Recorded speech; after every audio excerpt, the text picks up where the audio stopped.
예. 우리가 잘 아는 그 돌아온 탕자 이야기입니다. 예. 우리 옆에 분들과 한번 인사하겠습니다. 사랑합니다. 축복합니다. 예. 예. 우리 있을지어다 한번 할까요? 있을지어다 꽉 쥐고. 자, 다 같이 시작. 있을지어다 그대로 되니라 하나님 보시기에 좋았더라. 있을지어다 그대로 되니라 하나님 보시기에 좋았더라.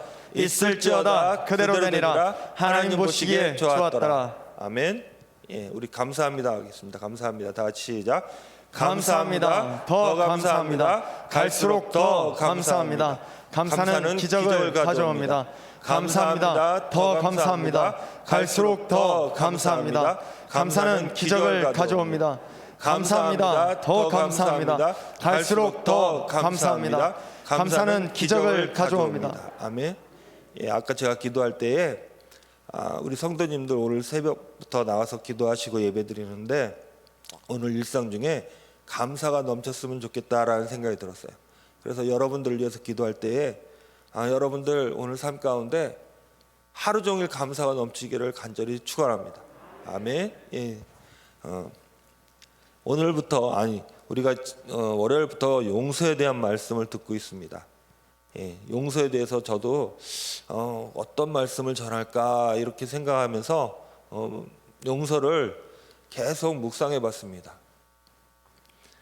나는 혹시 지금까지 살아오면서 용서받을 짓들을 얼마나 했을까 이렇게 곰곰이 생각을 해봤습니다. 예.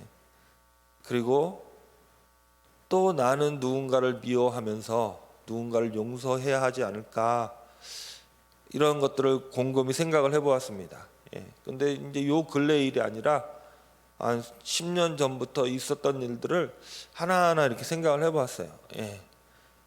여러분들도 말씀을 들으시면서 계속 용서의 말씀이 나가니까 내 마음속에 용서하지 못했던 일들이 있나 그렇다면 용서하시기 바랍니다. 그리고 누군가에게 내가 용서받을 짓을 했다면 죄를 짓고 실수를 하고 잘못을 했다면 용기를 가지시고 나아가기 바랍니다.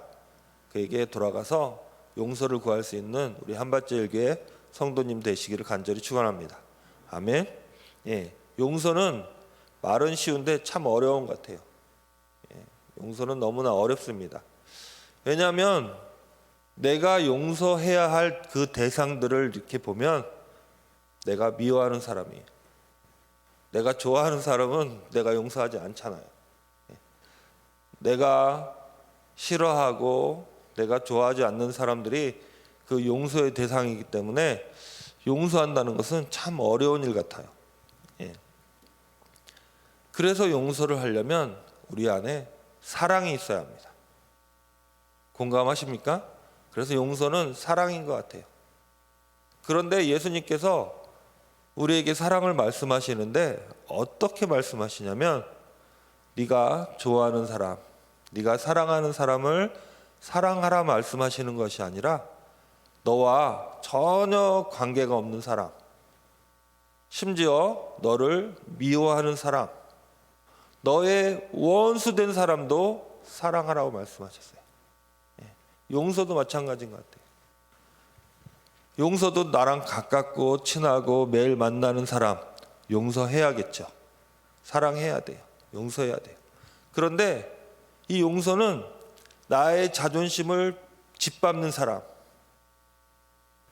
나에게 정신적으로 스트레스를 주는 사람, 심지어 나의 육체에, 나의 재산에 심각한 위해를 주는 사람까지도 용서해야 돼요. 그렇지 않나요?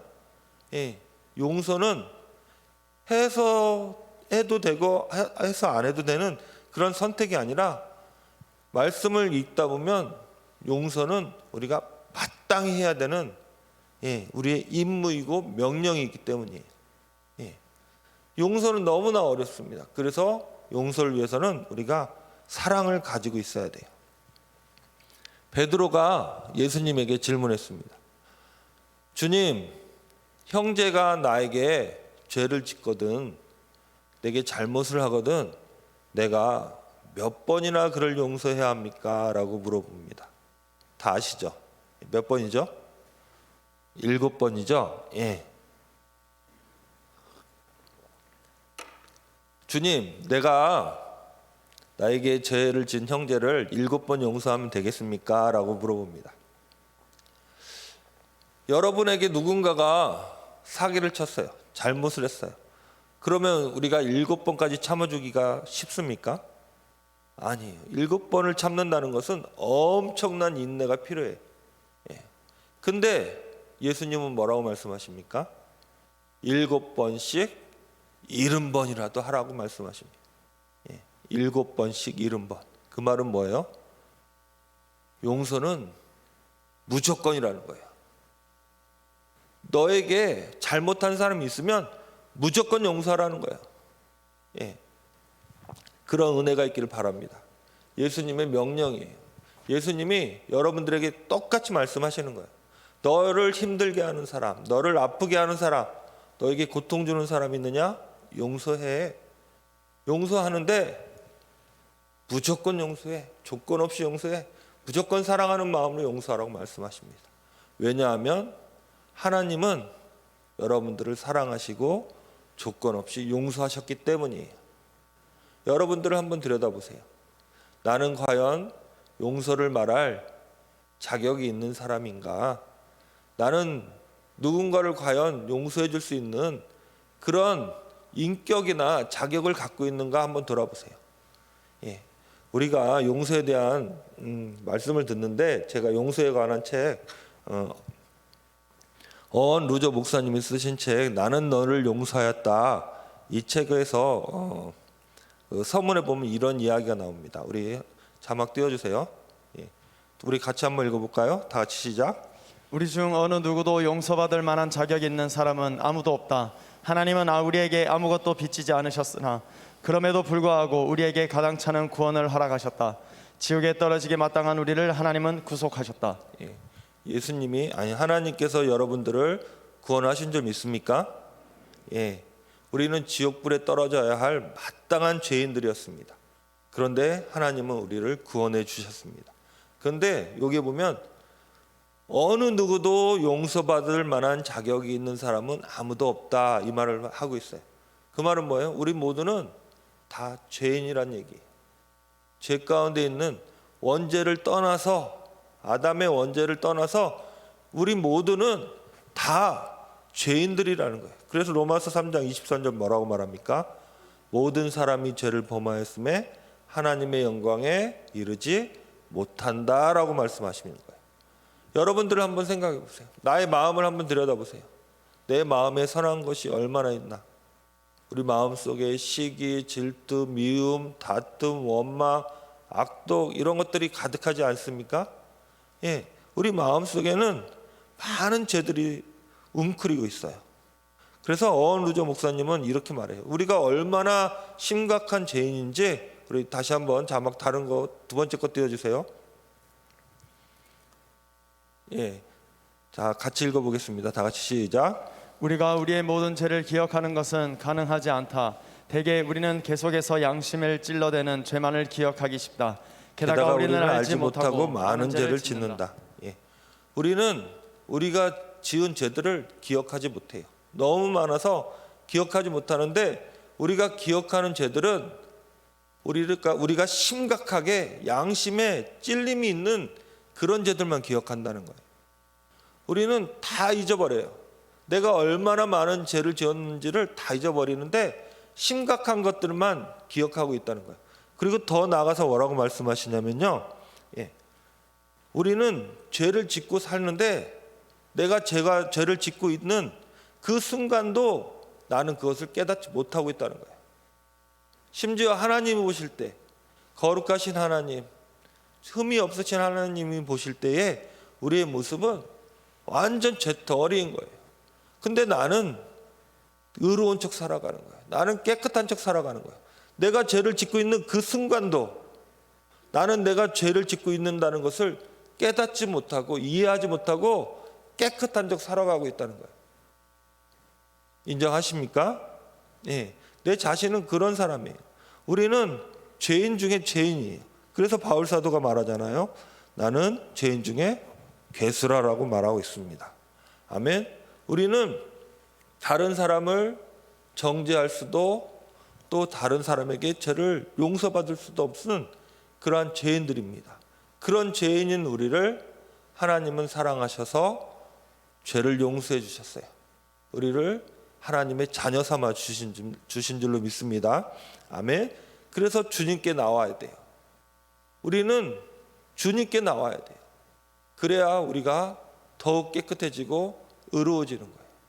한 여인이 예수님께 끌려왔습니다.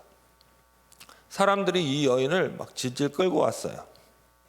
그리고 돌로 치려합니다. 그러면 예수님께 물어봐요. 이 여인은 가늠하다 현장에서 잡혀온 여자입니다. 율법에는 이 여자를 돌로 쳐서 죽이라고 합니다.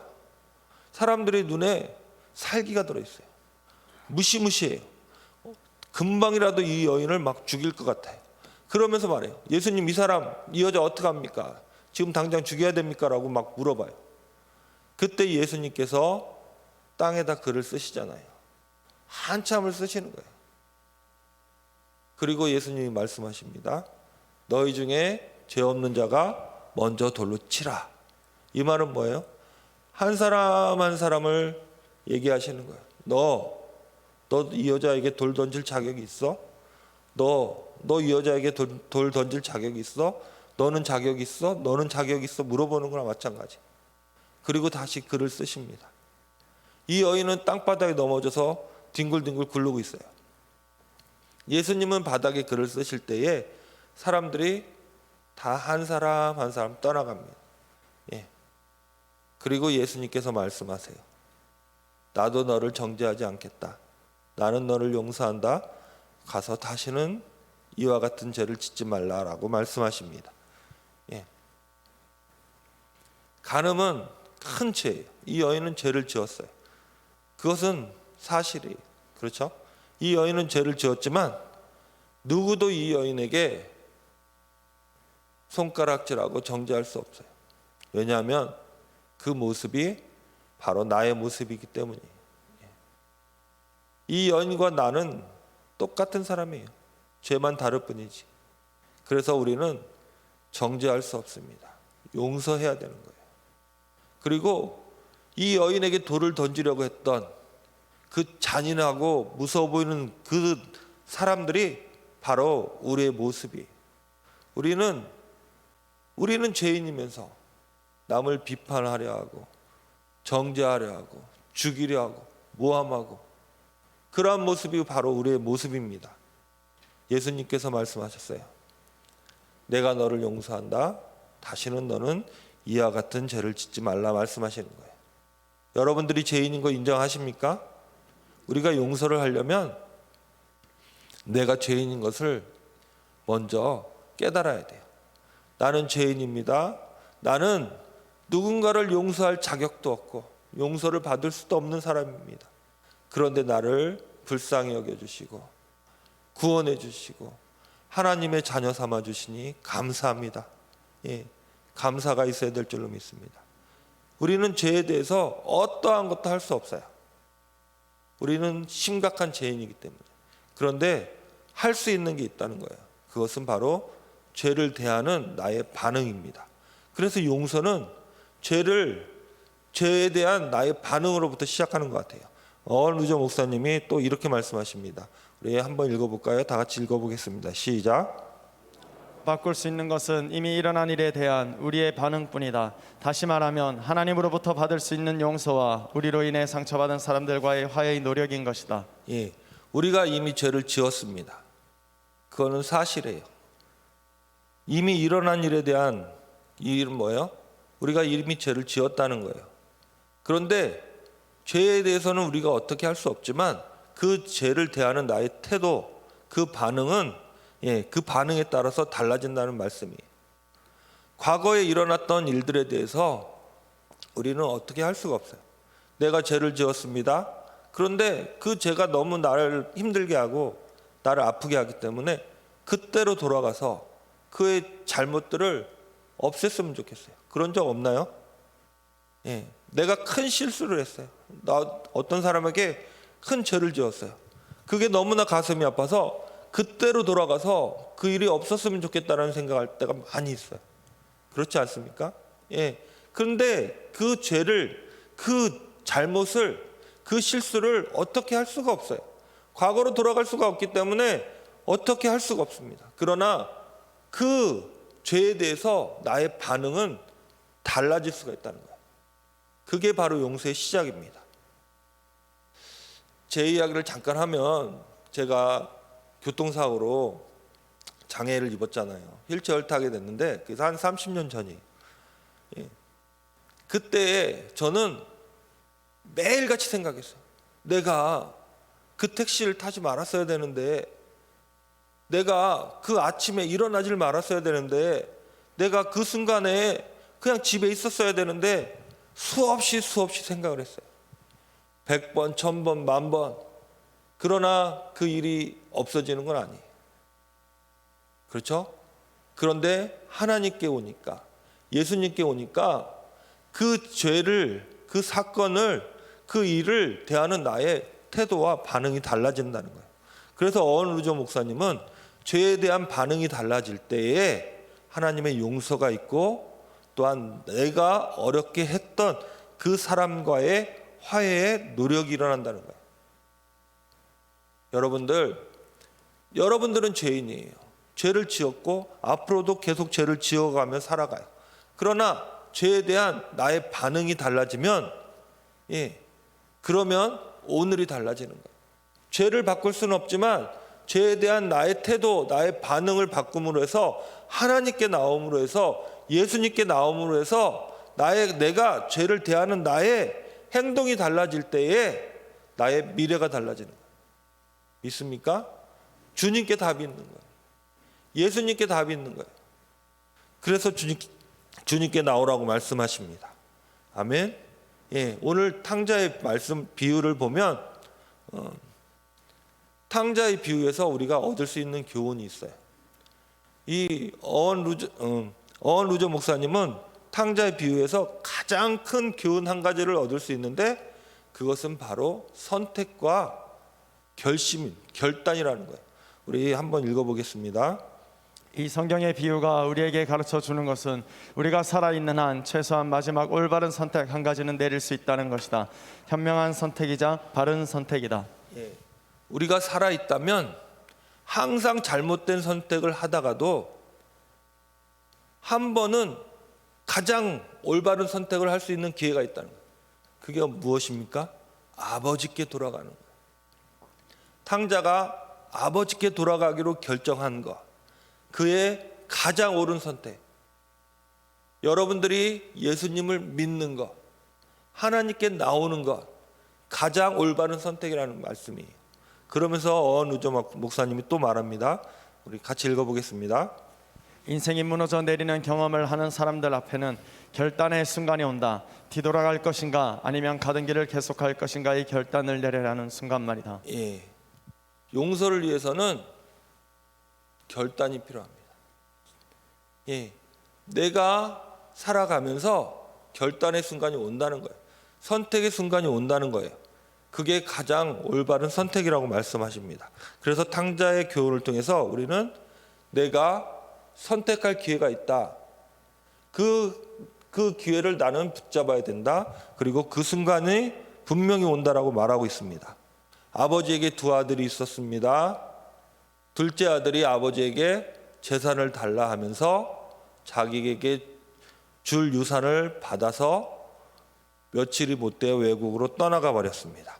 그리고 그는 거기서 자기 마음대로 살았어요. 성경에 보니까 호랑방탕하게 살았다고 말하고 있어요. 자기 마음대로 살았습니다. 근데 우리가 말씀을 보다 보면 아버지가 주신 재산을 며칠이 못 되어 정리했다라고 말하고 있어요. 그 말은 무엇이냐면, 이 사람은 아버지에게 많은 유산을 상속받았는데 그것을 몇 날이 못 되어 다 정리했다는 것은 이미 계획이 되어 있다는 거예요. 나는 아버지를 떠날 거야. 나는 형을 떠날 거야. 나는 우리 가족을 떠날 거야. 떠나서 내 마음대로 한번 살아볼 거야. 내 나름대로 계획 세워서 멋지게 살아볼 거야 라고 생각한 거예요. 그리고서 떠났습니다. 그런데 그의 삶은 잘못된 선택들로 계속 이어지는 거예요. 예.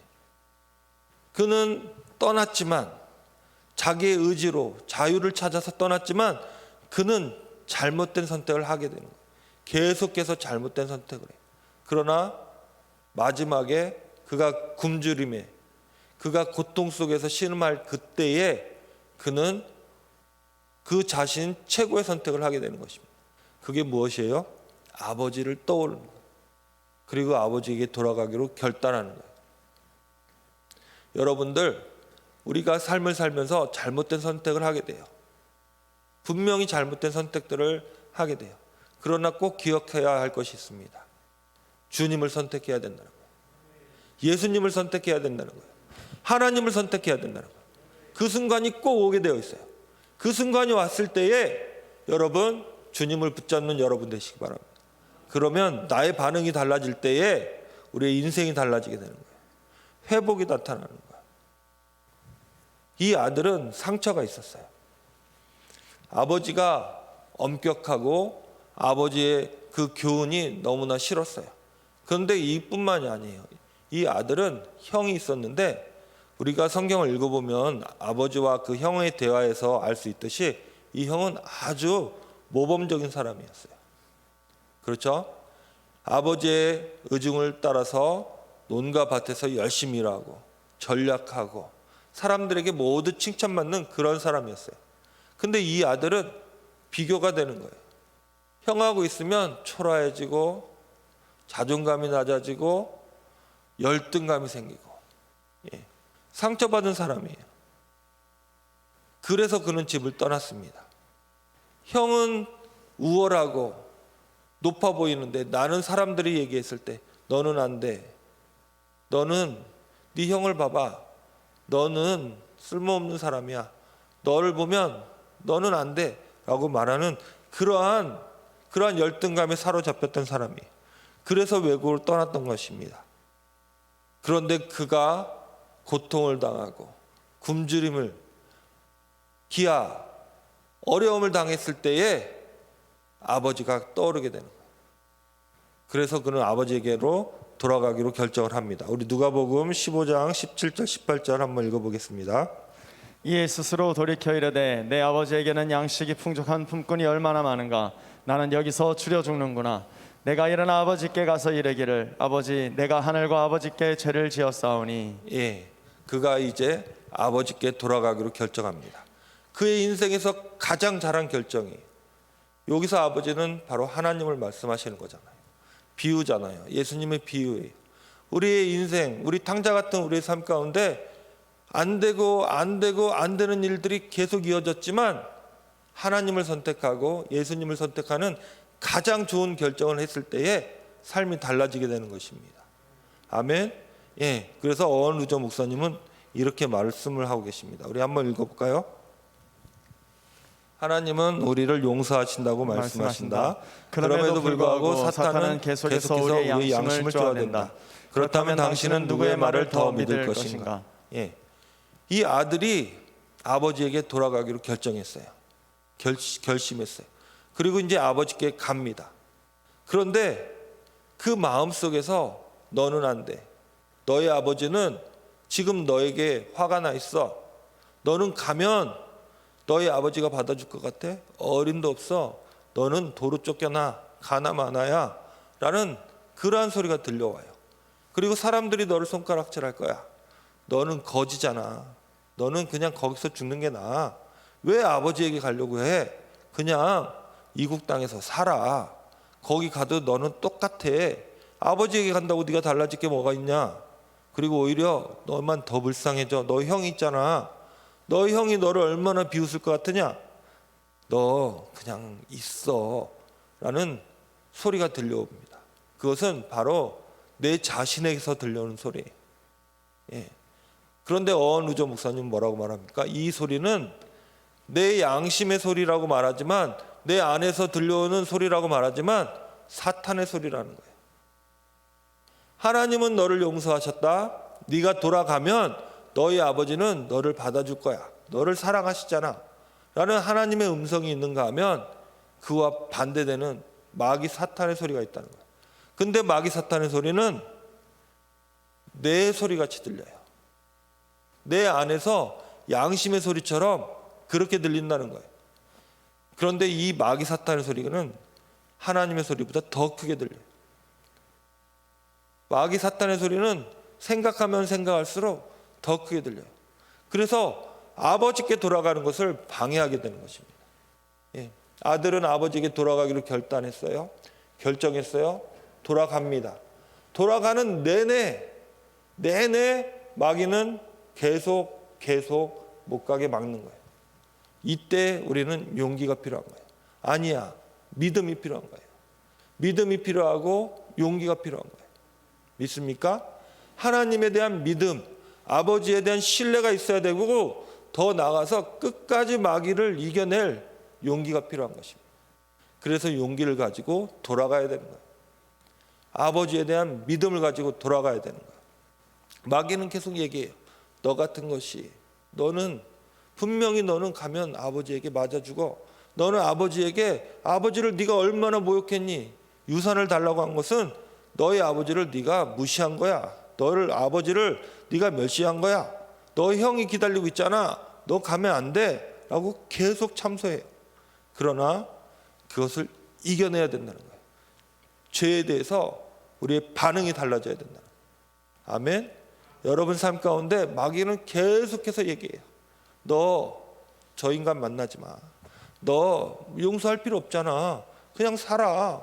왜 네가 용서하려고 그 어려운 일을 해? 용서가 쉬워? 안 돼, 하지 마. 라고 계속해서 얘기한다는 거예요. 마귀의 소리는 점점 크게 들려요. 그러나 하나님의 음성을 들으시기 바랍니다. 세미한 음성.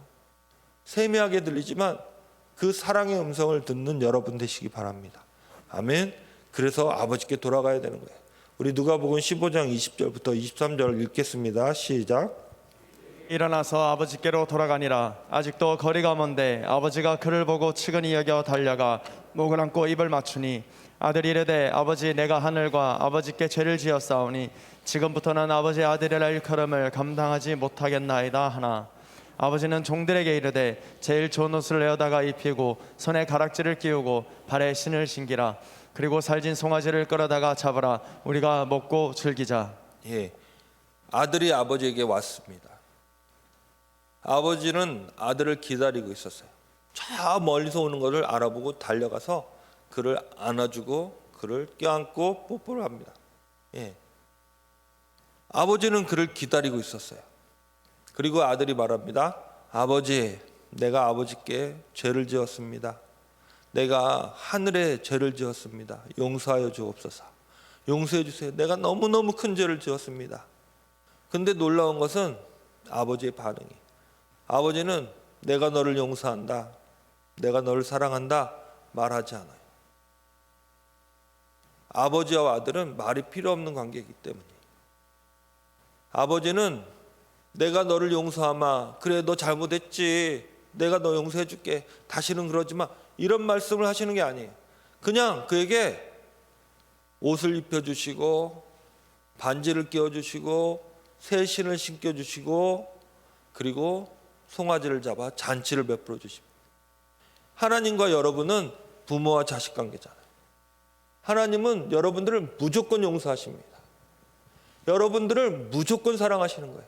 조건 없이 여러분들을 사랑하시고 여러분들을 조건 없이 용서해 주세요. 한량없는 은혜예요. 믿습니까? 하나님의 마음은 그런 마음이에요.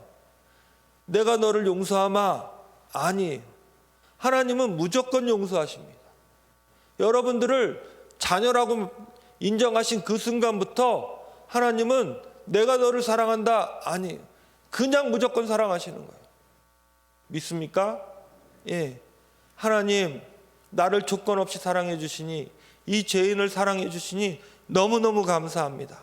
아멘. 예. 그런 은혜가 넘치기를 간절히 축원합니다. 이사야서 1장 18절에 보니까 너희 죄가 주홍 같을지라도 눈과 같이 이어질 것이고 너희 죄가 진홍 같을지라도 양털같이 치게 되리라. 주님께 나온다면, 우리 주님을 만난다면 우리 죄는 이미 없어진 거예요. 너를 용서한다, 그런 말씀 안 하시는 거예요. 바로 그냥 아들인 거예요. 믿습니까? 그러한 여러분들이심을 믿고 신앙생활 하시기 바랍니다. 아멘. 예, 하나님은 그렇게 말씀하시는 거예요. 너는 내 사랑하는 아들이야, 자녀야. 내가 너를 사랑해. 그 말씀 안에 하나님의 용서가 다 들어있는 줄로 믿습니다. 아멘. 예, 우리 기도하겠습니다.